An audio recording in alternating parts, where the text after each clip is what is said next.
అర్థులుగా వచ్చినటువంటి వాళ్ళు బ్రిటన్లో ఉన్నటువంటి ప్రజల మీద దాడులు చేస్తుంటే, లైంగికంగా వేధిస్తుంటే, హింసిస్తుంటే, దోపిడీలు చేస్తుంటే, దౌర్జన్యాలు చేస్తుంటే, అదేమని ప్రశ్నించిన బ్రిటన్ పౌరుల మీదనే దాడులు చేస్తుంటే, వీళ్ళెళ్ళి పోలీస్ కంప్లైంట్ ఇస్తుంటే, ఆ కంప్లైంట్ తీసుకోవడానికి బదులుగా వీళ్ళ మీదనే సెడెషన్ యాక్ట్ లాంటివి తీసుకురావడం, లేదంటే వర్ణ వివక్ష లాంటి చట్టాలు తీసుకొచ్చి వీళ్ళని అరెస్ట్ చేసి జైళ్ళల్లో పెడుతుండటం.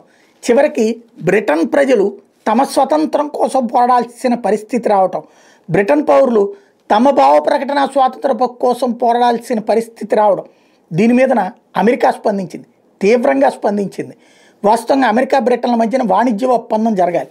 యూరోపియన్ యూనియన్ నుంచి బయటికి వెళ్ళిపోయినటువంటి బ్రిటను అమెరికాతో కానీ ఇతర యూరప్ దేశాలతో కానీ చట్టబద్ధమైన ఒప్పందాలు చేసుకుని, ఆ ఒప్పందాల కారణంగా ఏ వస్తువులకు ఎక్కువ రేటు పెట్టాలా, ఎక్కువ ట్యాక్సులు పెట్టాలి, ఏ వస్తువుకి తక్కువ ట్యాక్సులు పెట్టాలి, ఎవరికి ఏది అన్నటువంటిది కూర్చుని మాట్లాడుకుని డెసిషన్ తీసుకోవాలి.